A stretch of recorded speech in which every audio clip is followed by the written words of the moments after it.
네, 이어서 저희가 이제 종교개혁 시절에는 또 성령이 어떻게 어떤 대접을 받으셨는가에 대한 얘기를 좀 해보겠습니다. 우리가 이렇게 알고 있습니다만은 종교개혁을 시작했던 루터는 사실은 바울을 만나고 그다음에 어거스틴을 읽으면서 이신칭이라는 종교개혁의 제일 중요한 교리를 발견하게 되죠. 결국은 근데 이 어거스틴부터 그다음에 어거스틴의 눈으로 읽은 바울을 이제 루터가 하게 됐고, 그것은 또 칼빈에게도 마찬가지입니다. 그러다 보니까 초대교회에 물론 우리가 잘 아는 것처럼 바울은 사실은 굉장히 스펙트럼이 넓으신 분이었고, 기독론에 대해서 아주 탁월한 글을 로마서 같은 데서 쓰셨지만, 또 로마서나 고린도전서를 읽어보면 거기에 성령에 대한 이야기도 굉장히 많이 쓰고 있고, 그래서 신약 성경에서 성령에 대한 이야기를 가장 체계적으로 정리한 분도 사실은 사도 바울이고요. 그는 그렇게 지적으로만 성령론을 쓴 게 아니라 자기 스스로가 부활한 예수를 체험하기도 하고, 그 다음에 사도행전에 나오는 대로 선교 활동하면서 엄청나게 많은 기사와 이적을 성령의 권능으로 행하기도 했고, 나중에는 그가 너무나 강력해서 바울의 옷깃만 스쳐도 사람들이 병이 낫는 이런 일들을 한 거죠. 오늘날 따지면은 세계의 최고의 신유 사역자에 해당되는 역할을 사실 바울이 했죠. 그리고 자기 스스로가 성령에 취해서 3층 천에 올라갔던 그런 신비 경험을 고백하기도 합니다. 아라비아 광야에서 3년 동안 수도를 했던 경험도 있고, 그래서 사실은 굉장한 영성가이기도 하고 그런 이야기를 많이 썼는데, 이 초대교회의 이 바울을 초대교회의 보편적인 어떤 스탠다드로 만든 분이 성 어거스틴인데, 어거스틴에게 꽂혔던 바울은 고린도전서 12장이나 로마서 12장에서 성령의 은사를 다루는 그런 바울이 아니라 인간이 타락한 죄인이다. 그것이 결국 그리스도의 은총으로 구원받는다라고 하는, 그래서 오히려 사도행전 13장에 나오는, 거기 로마서 13장에 나오는 또 그런 예수, 그래서 우리가 보통 그거를 어거스틴의 인간론이라고 얘기를 하는데, 그런 걸로 읽은 거죠. 결국 그렇게 되면서 그 당시 종교개혁자들도 온통 예수님에 대한 관심을 집중했죠. 예수 그리스도의 십자가의 죽음으로 우리가 의롭다 칭함을 받았다라고 하는 이 교리가 워낙 중요해서, 우리가 아는 것처럼 종교개혁에 몇 가지 중요한 슬로건이 있었잖아요. 솔라로 들어가는, 그게 오직 성경, 솔라 스크립투라, 오직 은총, 솔라 그라티아, 더 핵심적인 건 오직 그리스도, 솔라 크리토스라고 하는 이 부분도 있었던 거거든요. 그러니까 종교개혁자들은 일종의 예수에 대한 관심을 새롭게 하는 것이 아주 중요한 신학적 공헌이었습니다. 그러다 보니까 특별히 예수는 또 뭐랑 연결되냐? 그게 이제 결국은 로마서나 시편이나 갈라디아서 성경을 주석하다가 그런 신학적 각성에 이르렀기 때문에, 또 이 솔라 스크립투라, 오직 성경에 대한 관심이 아주 중요했죠. 그래서 하나님의 말씀을 세 가지로 규정하지 않습니까? 하나는 실제로 인카네이션 하신 예수 그리스도, 그분이 진정한 말씀이기도 하고, 하나는 이제 스포큰 워드로, 선포된 말씀으로서의 설교, 그 다음에 written word로서의 성경, 이 모든 것을 결국은 말씀으로 보게 된 거고, 또 성경이 하나님의 말씀인 이유는 그곳에 육화되신 예수 그리스도, 그분이 계시기 때문이다 라는 생각들을 하게 되면서, 이 종교개혁자들은 루터나 칼뱅이나 그리스도에 대한 집중적 관심, 그리고 그것을 알기 위한, 예수 그리스도가 하나님의 독생자이고 그분의 십자가의 죽음이 우리의 구원의 원천이라는 것을 깨닫게 되는 건 결국 뭘 통해서냐? 성경에 나와 있는 특별 계시를 통한 거다. 그래서 성경에 대한 관심, 이거를 가리켜야 되기 때문에 교리문답서를 만들고, 예배도 성찬이 아니라 설교를 중심으로 하게 되고, 그러면서 목회자의 역할도 성례전을 집지하는 사제로서의 기능보다는 말씀을 가리키고 선포하는 프리처, 설교자로서의 기능이 더 점점 중요시되게 되고, 그게 예배당의 구조 자체도 그렇게 바꿔버리게 된 거거든요. 이러다 보니까 이 루터 같은 경우는 온통 관심이 그리스도에게 있다 보니, 또 그 다음에 그분을 알기 위해서는 성경을 공부해야 된다는 생각들을 하게 되다 보니까요, 성령 하나님을 기본적 삼위일체론을 인정했기 때문에 성령을 인정했으나 그 성령이 초대교회 이 페이스를 끌고 나는 우리 삶을 온통 지배해서 그리스도의 제자도를 실천한 사람으로 만드는 데 보다는 그 예수 그리스도를 온전히 깨닫고 이해하기 위한 도구로서의 이 스크립처, 이 성경을 제대로 이해하기 위한 조명으로서 우리에게 빛을 비춰주시는 영으로서 성령의 역할을 한정짓게 됩니다.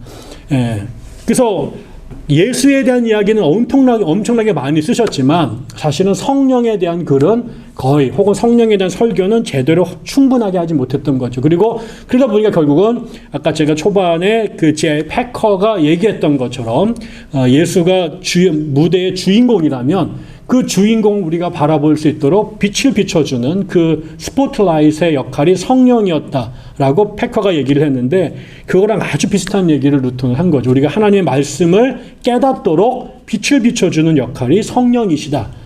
라고 이제 성령의 수많은 기능들 중에 이 부분에 포커스를 맞추게 된 겁니다. 그 다음에 이제 칼뱅은 그거부터 한 20년 정도 늦게 루터부터 이제 뒤에 나왔는데 이분도 기본적으로 루터와 같은 생각을 했지만 칼뱅은 루터와 조금 다른 점이 있었습니다. 칼뱅은 루터보다 조금 더 휴머니즘의 영향을 깊이 받았던 사람이고 그 휴머니즘의 그 인문주의는 기본적으로 인간의 도덕적 삶을 되게 중요시 여겼기 때문에 도덕적 실천에 대한 관심이 많았죠. 근데 루터는 오직 이신칭의에 꽂히다 보니까 모든 신학을 이신칭의로 풀다 보니까 인간이 선행을 한다든가 구원에 기여를 한다는 생각들을 할 수가 없었어요. 그래서 자기가 사제이기 전에 그 수도사 아우구스티누스의 수도사였는데 수도사를 때려쳤고 그 다음에 나중에 수도원도 해체시켜버리고 이러면서 했던 그 모든 이유가 혹시라도 이런 것들이 구원에 인간이 기여할 수 있다라는 착각을 하게 되지 않을까 이런 두려움 때문이었거든요.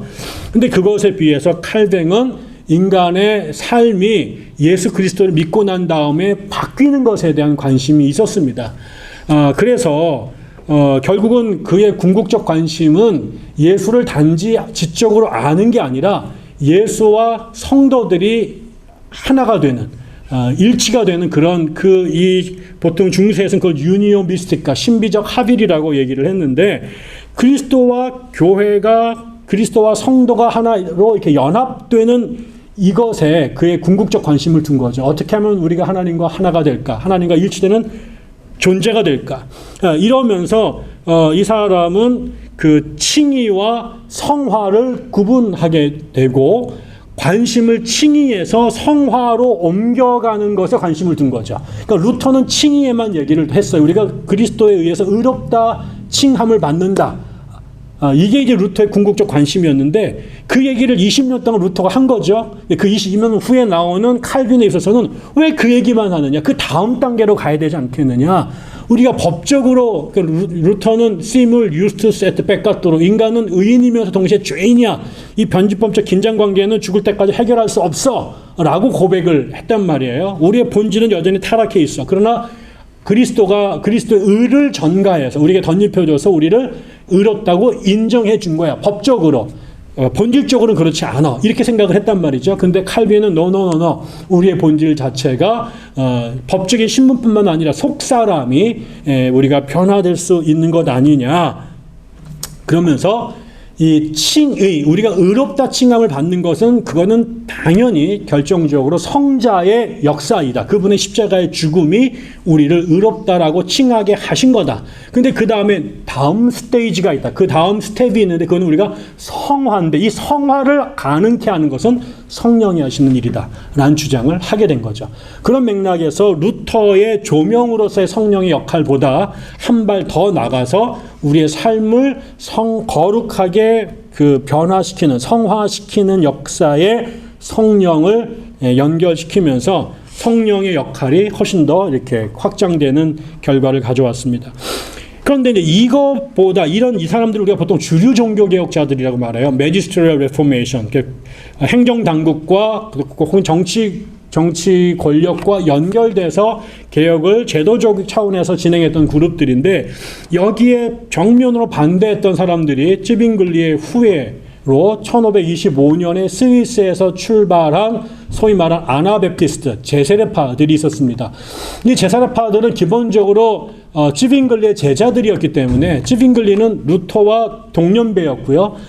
한동안 다른 곳에서 각자 종교개혁을 시작했는데 기본적으로 같은 결론에 도달한 거죠. 그래서 그리스도의 십자가의 죽음을 통한 그분의 은혜로 구원을 받는 것이고, 우리가 믿음으로 그리스도와 연합되는 것이고, 성경이 하나님 말씀이고 성경이 교회의 권위보다 더 중요하다, 이런 많은 부분에 있어서 루터와 비슷한 생각들을 가졌습니다. 그를 따르다가, 근데 결국은 그런 와중에 우리가 또 뒤에 나중에 또 아나베프티스트 얘기를 더 하겠습니다만, 결국 이 사람들은 거기에서 한 발 더 나가게 된 거죠.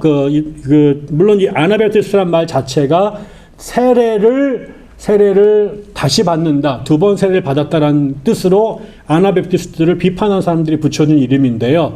이들은 기본적으로 세례라고 하는 것은 어린아이가 태어나자마자 자기 의지와 상관없이 유아 세례를 받는 것을 인정하지 않았고, 세례는 그리스도에 대한 믿음의 고백의 근거에서 우리가 그리스도와 연합됐다라고 하는 외적인 증거로서 세례를 줘야 된다. 그러니까 믿는 사람들이 받아야지 애들한테 물 부으면 안 된다, 이런 주장을 한 거죠.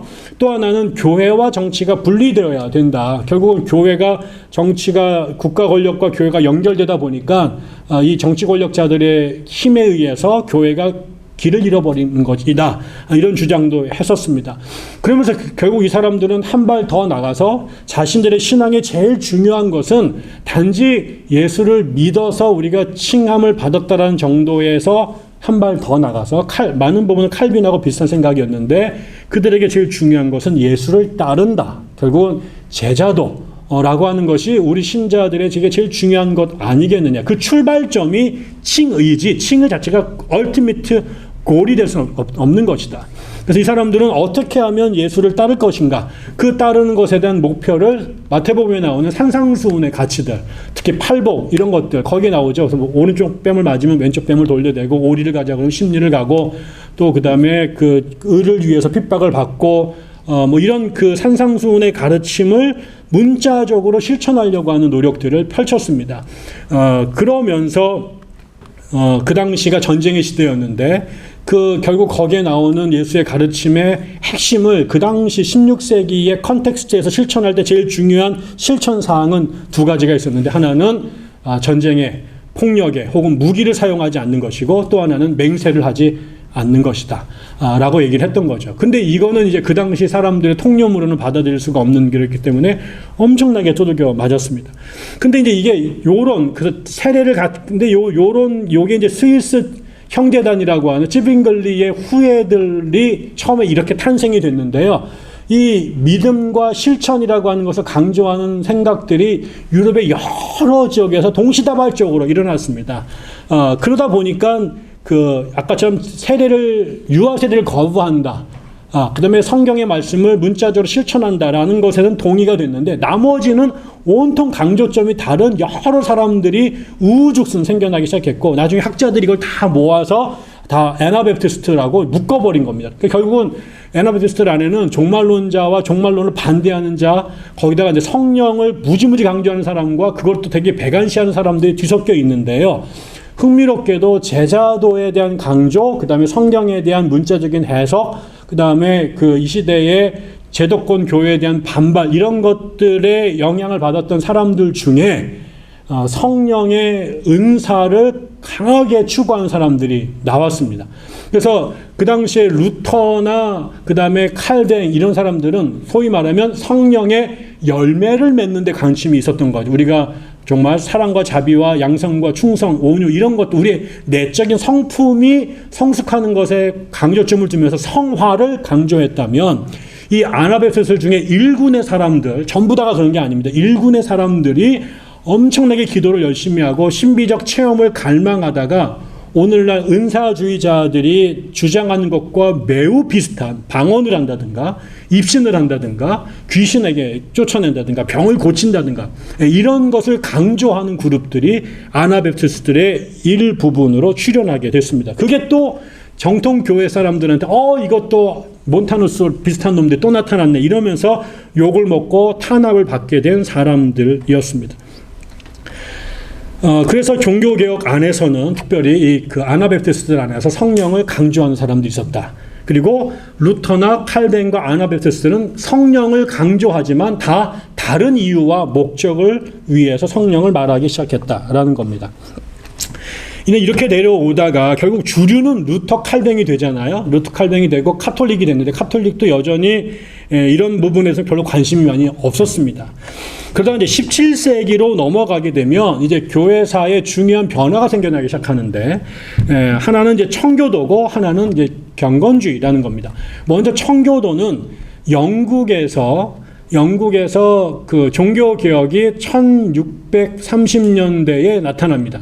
1530년대에 나타나는데 잘 알려진 것처럼 영국은 이제 그 종교 개혁을 하려고 한 게 아니라 그 왕실의 가정사에서 비롯이 돼가지고 헨리 8세라고 하는 임금이 이제 후계자 문제로 씨름하다가 이제 덜컥 임신을 또 그 젊은 처자에게 시키고 또 형수를 아내로 맞았는데 애정도 없고 또 딸이 낳고 뭐 이러면서 이제 결국은 이제 후계자 문제로 갈등을 하다가 이게 결국은 이제 그 교회가 카톨릭으로부터 나오게 되는 일이 됐습니다. 그래서 결국은 카톨릭이 싫어서 나온 게 아니라 그 개인적인 문제로 결별을 하다 보니까 카톨릭의 제도와 그다음에 조직은 그대로 물려받고 대신 이제 그 신앙의 그 고백 문제에 있어서는 칼뱅이나 루터의 이야기를 부분적으로 수용을 하게 돼서 자기들이 처음부터 비아 메디아 중도 카톨릭과 종교개혁 사이에 중도의 길을 걷기를 이제 추구를 했습니다. 그런데 그 기본적으로 이제 이 사람들 안에는 이렇게 그 왕실에서는 그 개인적인 문제, 혼인의 문제, 후계자의 문제로 나왔지만 그 밑에 있었던 신학자들 중에는 그 당시 대륙에서 벌어지고 있었던 종교개혁에 그 심취했던 사람들이 있었고, 가급적이면 이왕 카톨릭에서 나왔으니 이 영국 국교회, 우리가 성공회라고 부르는 성공회 국교회를 종교개혁으로 끌고 가고 싶은 사람들이 분명히 있었던 거죠. 근데 그게 이제 막 그 안에 왕조가 바뀌면서 카톨릭으로 갔다가 또 종교개혁 진영으로 갔다가 막 이렇게 싸움을 했는데, 결국 이 싸움이 결국 누구에게 종결이 되느냐면 엘리자베스 1세가 왕이 되면서 더 이상 싸우지 말자. 그래서 일종의 탕평책을 유지하게 됩니다. 그래서 성공회를 중심으로 해서 교회를 세우고, 극단에 있는 그 카톨릭을 여전히 옹호하는 세력들과 그다음에 종교개혁으로 카톨릭을 영국 교회를 세우려고 하는 양극단을 배제하고 여왕을 교회의 우두머리로 삼은 중도적 성향의 카톨릭 교회 성공회를 세우려고 하게 되는 거죠. 근데 그때 이 영국 성공회를 보다 칼빈이 추구했던 제네바식 모델로 개혁하려고 하면서 계속 압력을 넣는 사람들이 있었습니다. 그래서 이 사람들이 주로 이제 그 영국에서는 두 개 주요 대학이 있잖아요. 하나는 옥스포드가 있고 하나는 캠브리지가 있는데, 옥스포드는 영국 성공회 성직자들을 배출해내는 주요 센터가 되고요. 그 다음에 여기에서 그 성직자들 중심으로 왕실을 중심으로 한 것에 대한 저항을 하던 사람들이 나중에 청교도라고 불리게 됐는데, 이 사람들은 주로 그 캠브리지 대학 출신들이 여기에 결합이 되어 있었던 거죠. 근데 이제 이 캠브리지 대학 중심의 청교도들은 결국은 영국 성공회 내에 카톨릭에서 결별하고 나왔다고 말하면서 여전히 예배드리는 방식이라든가 사제들이 옷을 입는 거라든가 이런 것들은 너무너무 여전히 그 카톨릭적 잔재가 남아있으니 이거 전부 다 치워버리자 라고 얘기를 하니까는 이제 그 반대편에 있는 성공회 사람들 뭘 그렇게 청소하자고 맨날 그러냐. 그래서 그 깨끗한 척 더럽게 하는 이러면서 이제 퓨리턴이라고 이제 명명을 했던 겁니다. 근데 결국 이러다 보니까 요 카톨릭에서 그 성공회에서 카톨릭의 잔재를 없애려고 했던 이 청교도들이 결국은 이제 그 싸움을 하다가 나중에는 뭐 청교도 혁명도 일어나서 영국의 내전이 벌어지기도 하고 막 이렇게 하지만 결과적으로는 성공회에게 밀려나게 하게 됩니다. 그래서 영국에서 영국교회는 청교도들이 배제가 되고 국교회 중심으로 되면서 성공회를 청교도식으로 개혁하려던 사람들이 밀려나서 어디로 가느냐? 미국으로 대부분 도주를 하게 되고 미국 식민지에서 이제 자신들의 교회를 세우게 된 거죠. 근데 이 사람들은 뭘 원했느냐? 자기들 롤 모델은 칼빈의 제네바였어요. 칼빈이 거기에서 성경의 근거에서 교회도 개혁하고 사회도 개혁했단 말이에요. 이거를 이제 제2의 영국이 그런 제2의 제네바가 되기를 원했는데 그게 실패했지 않습니까? 그래서 이 사람들이 미국으로 건너와서 교회를 세우면서 꿈을 가진 거죠. 우리가 여기에다가 이 땅에다 하나님의 나라에 가장 가까운 국가를 세우겠다. 그러면서 그거에 대한 원인, 그 동력을 뭐로 세웠느냐? 단지 예수에 대한 신앙적 고백만 있는 게 아니라 진짜로 예수를 믿는 사람들이 교회도 끌고 나가고 세상도 끌고 나가도록 한다. 그러면 정말로 믿는다라는 말이 뭐냐? 그거는 이 빌리프가 아니라요, 페이스를 갖는 사람들을 갖고 싶었던 거죠. 예수를 정말 믿는 사람들, 성령의 은혜를 누린 사람들, 그래서 속이 변화된 사람들, 겉으로 법적으로만 의롭다가 아니라 거듭나서 완전히 본질이 뒤바뀐 사람들이 교회를 다스리고 세상을 다스리도록 한다. 그래서 이 사람들이 뭘 강조하느냐? 중생이란 말을 강조하기 시작합니다. 예전에는 justification by faith라는 그 칭의란 말을 썼는데, 칭이란 말을 말고 그거는 외적인 거고 속이 바뀌는, 그거는 이제 중생, regeneration, 이런 말을 쓰기 시작을 합니다. 그래서 그거는 정말 거듭난다라는 거죠. 엄마가 다시 아기를 낳게 하는 거죠. 이런 거를 강조해서 이 중생의 체험이 있는 사람들을 교회의 정회원으로 받아들이고 그런 사람들에게 투표권을 줘서 시의회를 구성하도록 만드는 것을 강조하게 된 겁니다. 그래서 나중에는 더 나가서 교회 정회원이 되려면 사람들 앞에서 자기가 성령 체험하고 거듭난 그날에 대한 간증을 하도록 하고 그거의 진정성을 투표를 해서 교회로 받아들이 이런 일들을 하게 된 거죠. 그리고 나서 이것이 굉장히 중요하게 되면서 그 이후에 나오는 이 청교도들에게 영향을 받은 사람들이 18세기의 부흥사들로 나타나기 시작합니다. 조지 위필드라든가 조나단 에드워즈 같은 사람들, 그 다음에 길버트 테넌트 같은 사람들이 다 나타나서 영국에서 18세기 대각성 운동을 일으키는데 그 사람들이 전부 다 뭐냐? 당신들이 그동안에 태어나서 유아세례 받고 명목상의 기독교인으로 달았는데 예수를 제대로 만나 삶이 속이 바뀌어야 돼. 그런 게 없다. 너희들이 다시 거듭나야 된다. 그러니까 리바이벌이라는 게 다시 산다라는 말이잖아요. awakening이라는 말은 잠자고 있는 이들 깨운다는 얘기잖아요. 그런 사람들이 그때 가장 중요했던 메시지가 뭐냐? 중생이었다는 거죠. 이제 형식적으로 등록이 돼서 기독교인이 아니라 실제로 예수를 믿는데 그 거듭나야 돼. 뭐 어떻게 거듭납니까? 물과 성령으로 거듭난다. 그러니까 성령에 의해서 거듭나는 체험을 강조하기 시작을 한 겁니다. 이 똑같은 이야기를 독일에서 경건주의자들이 17세기부터 하게 됩니다. 그건 또 왜 그러느냐? 루터의 종교개혁이 끝났어요. 루터가 죽고 난 다음에 그의 후예들이 루터의 생각과 사상을 정리하는 작업들을 하게 됩니다. 그 시대를 정통주의 시대라고 말하고 혹은 개신교 스콜라주의 시대라고 말합니다. 그 당시에 관심은 평생 동안 루터나 칼빈이나 이런 사람들의 저작을 수집해서 거기에 주석을 다는 작업들을 하게 된 거죠. 그래서 굉장히 위대한 학자들이 많이 나오는데 그 사람들의 관심은 루터의 영성이나 경건이 아니라 루터의 기독론, 루터의 성령론, 루터의 이런 종말론, 이런 조직신학을 교리를 정리하는 일들을 하게 되죠. 근데 그 시대가 뭐냐? 유럽에서는 100년이 넘게 종교 전쟁이 지속되고 있었고 특별히 나중에는 30년 전쟁이 벌어진 거죠. 그래서 나라가 다 황폐해야 되고 백성들이 산업과 생업이 무너지게 되고 수많은 남자들이 죽고 여인들은 과부가 되고 아이들은 고아가 되는 이런 참담한 상황에 교회는 삶을 들여다보지 못하고 오직 교리 정리에만 루터를 절대 우상화하는 데 이제 이렇게 몰두해 있었던 거죠. 이런 것을 보면서 과연 진정한 기독교는 뭐냐? 이 빌리프냐? 이거 아니다. 페이스로 돌아가야 된다라는 주장을 요한 아른트라고 하는 목사가 하기 시작합니다. 그 사람이 바레 크리스텐툼, 진정한 기독교라고 하는 책을 써서 쉽게 말하면 이런 신앙에서 이런 신앙으로 돌아가야 된다. 예수와 살아있는 관계를 맺어야 되고 삶이 변화해야 되지 맨날 교리 특히 우리가 아는 것처럼 루터가 종교개혁을 일으켰을 때 나중에 이게 칼빈파, 루터파, 찌빙글리파 이렇게 나눠지거든요. 그러니까 서로 자신들의 입장을 정리하는 고백서를 만들어냅니다. 아우구스부르크 신앙 고백서, 하이델베르크 신앙 고백서, 그 다음에 스위스 신앙 고백서. 그리고 거기에 도장을 찍으면 우리 편 아니면 적. 이런 식으로 해서 온통 지야말로 빌리프, 신앙의 스테이트먼트에 대한 지적인 동의가 믿음인 것처럼 강조하는 걸 보면 이러다가 다 죽어나가는 거예요. 그러니까 맨날 전쟁만 하는 거예요. 그래서 진정한 그리스도로 돌아가려면 성령을 체험해야 되고 그 성령을 알려면 우리가 성경을 연구해야 되고 기도를 해야 되고 우리의 일상생활을 신앙으로 재구성해야 된다라는 주장을 시작을 하게 된 거죠.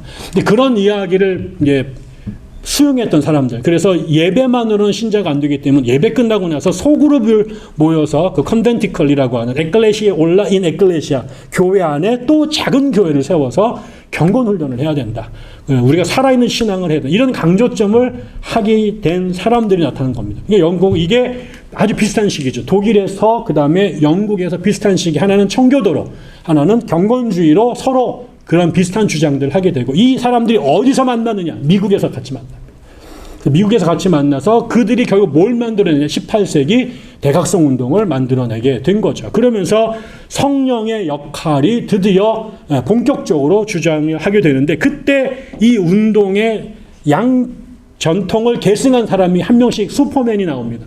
청교도의 영향을 계승한 그 가장 걸출한 인물이 미국에서 조나단 에드워즈라는 사람이 나타나죠. 조나단 에드워즈는 18세기 미국에서 가장 뛰어난 신학자요 부흥운동가였는데 이 사람은 뭐 카리스마틱한 그런 걸 한 사람은 아니었지만 매우 영적으로 민감한 사람이었고 그의 설교를 통해서 이 뉴잉글랜드 대북 대각성 운동이 벌어졌죠. 많은 사람들은 조나단 에드워즈를 The Last Puritan and the first evangelical 이렇게 말합니다. 마지막 청교도이고 최초의 복음주의자다 이렇게 부르는데 그의 메시지는 온통 중생. 사람들을 어떻게 거듭나게 할 것인가. 이 명목상의 기독교인들을 진짜로 만들 것인가가 그의 설교의 가장 중요한 것이었고 목회도 그런 것이었습니다. 똑같은 시기에 이게 에드워즈가 1703년생인데 같은 동갑 나이가 요한 웨슬리입니다. 존 웨슬리. 이 사람은 영국에서 두 사람 만난 적이 없지만 서로의 존재를 알고 있었죠. 요한 웨슬리는 옥스퍼드 대학 출신이고 조나단 에드워즈는 예일 대학 출신인데요. 똑같은 결론에 도달합니다. 그래서 웨슬리도 중생을 강조하기 시작합니다. 칭의가 중요하지만 한 발 더 나가서 우리가 성서적 기독교를 만들기 위해서는 그다음에 온전한 그리스도인이 되기 위해서는 성결의 은혜를 받아야 된다. 그건 중생을 통한 그러니까 칭의 다음에 이 사람 중생 혹은 신생이란 말을 쓰는 new birth라는 말을 쓰는데요. 이게 다 중상의 말을 쓰는 거예요. 중생 그 다음에 더 나가서 성결, 성화, 기독교의 완전 여기로 나가야 된다. 근데 여기에서 성령의 가치를 대단히 강조하게 되고 그 사람의 집회에서 성령이 임재해서 막 쓰러지고 소리 지르고 울고 이런 현상들이 막 나타나서 한편으로는 광신자 욕도 먹었습니다. 결국은 이 사람들을 통해서 에드워즈나 그 다음에 이 웨슬리 같이 그 당시에 가장 공부를 많이 한 엘리트 목회자들이 학자가 된 게 아니라 예배당과 길거리에서 복음을 전하면서 침체되어 있는 영국과 미국의 사람들의 신앙을 각성하는 역할을 하고 그때 성령의 역할을 강조하기 시작을 하게 된 거죠. 그래서 단지 성경을 읽는데 빛으로서의 성령님이 아니라 우리의 속사람을 바꾸고 그 다음에 시대를 그 다음에 교회를 변화시키는 어떤 그야말로 영적인 동력으로서의 성령이 그 다음에 인격적인 하나님으로서 성령이 교회사 안에 출현하기 시작을 한 것입니다. 네, 첫 번째 강의 여기서 마치도록 하겠습니다.